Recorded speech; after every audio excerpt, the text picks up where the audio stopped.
खण्डमण्डलाकारं व्याप्तं येन चराचरं तत्पदं दर्शितं येन तस्मै श्रीगुरुवे नमः। अज्ञानान्धस्य लोकस्य ज्ञानाञ्जनशलाकया चक्षुरुन्मीलितं येन तस्मै श्रीगुरुवे नमः। अध्यात्म विश्व विज्ञान यूट्यूब चैनल पर उपस्थित अपने प्रिय मित्रों का हार्दिक स्वागत है।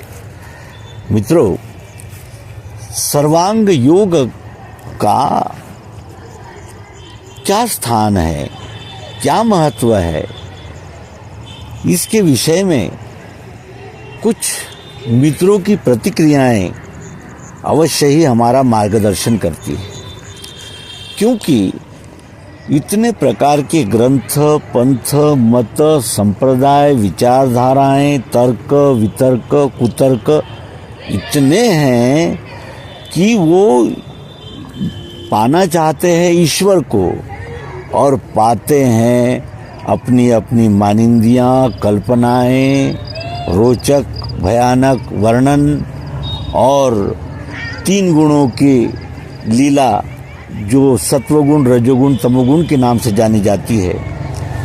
सत्वगुणी सत्य की तलाश करता है, रजोगुणी अपने मन की कामनाओं का अनुसरण करता है और तमोगुणी वो उसका कुछ निश्चित नहीं होता, क्योंकि जो बुद्धि पर आवरण पड़ा होता है वो तमोगुण का होता है, अज्ञान का होता है, प्रबल होता है।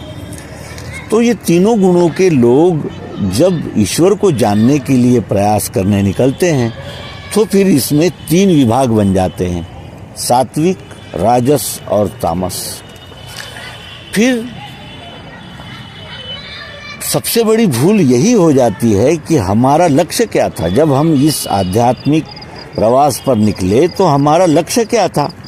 हमारा लक्ष्य था परम पिता को, जिसके हम सब अंश है। जैसे पिता का अंश बेटा होता है, पुत्र होता है, उसी प्रकार हम जिसके अंश है उसको हम जानें, उसके दर्शन करें, यानी उसका साक्षात्कार करें, उसका अनुभव लें। लेकिन वो जाकर फंस जाती है फिर उपासना पद्धतियाँ, फिर इतने ही समय में प्रार्थना होगी। वो एक दोहराव, एक औपचारिकता बनकर हमारा आध्यात्मिक प्रवास समाप्त हो जाता है। और इस प्रकार श्रुति स्मृतियों में फंसी हुई बुद्धि हमें सर उठाने नहीं देती, हमें जागृत होने नहीं देती। और इसका परिणाम ये होता है कि अज्ञान में ही हम जीते हैं, अज्ञान में ही हम इस शरीर का त्याग कर देते हैं। कैसे आए, किस लिए आए, इसका कोई होश न रखते हुए किसी पशु की तरह अपना जीवन गुजार कर हम चले जाते हैं। और आध्यात्मिकता में जब हम आगे बढ़ते हैं तो सबसे बड़ा हमारा जो व्यत्यय है, या ये कहिए कि सत्य और हमारे बीच में जो सबसे बड़ा आवरण है, वो आवरण यही है कि मैं जानता हूँ, मैं जानता हूँ। अब मैं जानता हूँ, वो कितना जानता हूँ, शाब्दिक जानता हूँ कि अनुमान का जानता हूँ, कैसे जानता हूँ, ये मैं नहीं जानता। लेकिन मैं जानता हूँ, इसका हमें अभिमान रहता ही है, क्योंकि घर से ही कोई न कोई मत, पंथ, संप्रदाय हमारे साथ लग जाता है। और इस जो चक्र है, इस चक्र से बाहर निकलने के लिए, शब्द जाल का उल्लंघन करने के लिए जो कुछ भी कहा जा रहा है उसको प्रत्यक्ष यथार्थ जांच परख करने की स्वतंत्रता के साथ सद्गुरु युक्ति सर्वांग योग उपलब्ध है।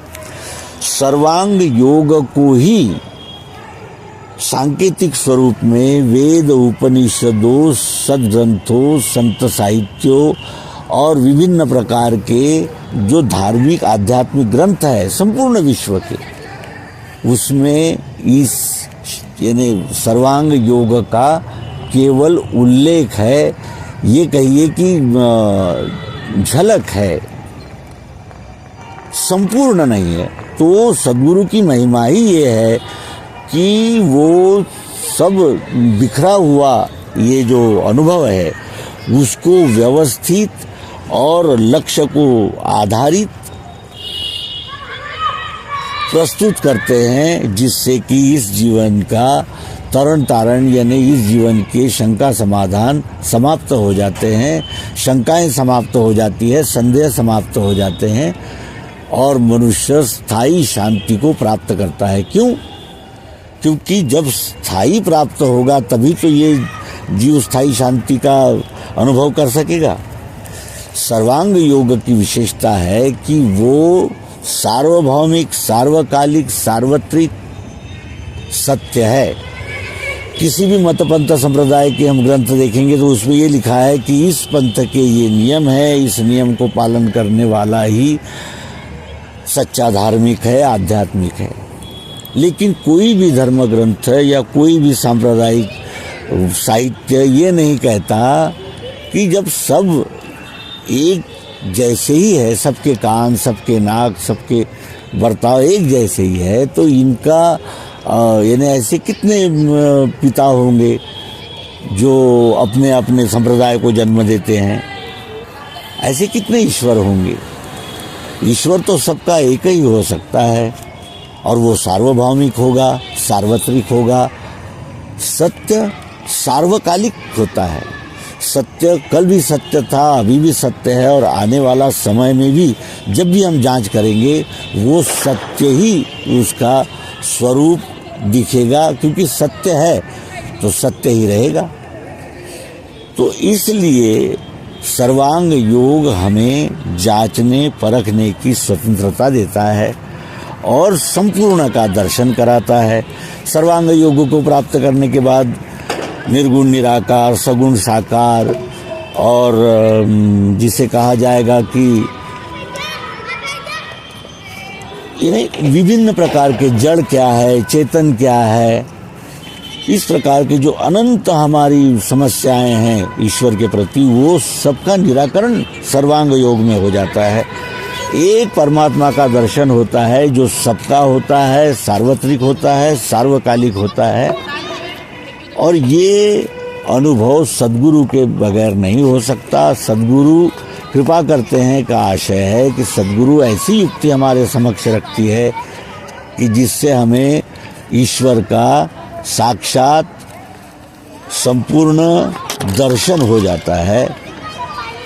तो सर्वांग योग को जानने समझने की हम सबसे प्रार्थना करते ही रहते हैं, लेकिन लोग सर्वांग योग को भी ऐसा ही कोई मत पंथ संप्रदाय से जुड़ा हुआ कोई ग्रंथ होगा, इस प्रकार की कल्पना मन में धारण किए होते हैं और वो सर्वांग योग को प्राप्त करने में इन्हें उत्सुक नहीं होते।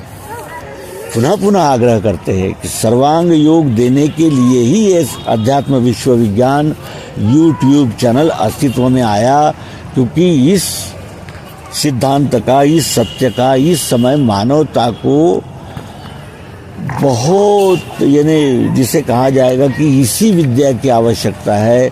उसके बगैर इसके विभिन्न प्रकार की मूर्खताएं, कल्पनाएं, इसकी विभिन्न प्रकार के कलह, इनका शमन नहीं हो सकता। ये जानते हुए बार बार हम अपने मित्रों से आग्रह करेंगे कि वे सर्वांग योग को जाने, सर्वांग योग को समझे, जांचे, परखे और ये देखे कि क्या ये सार्वकालिक सार्वभौमिक सत्य नहीं है। और जब उनका विश्वास हो तो फिर सर्वांग योगों को गहराई से जाने, समझे और इस नरजन्म का परम सार्थक करेंगे। धन्यवाद। नर्मदे।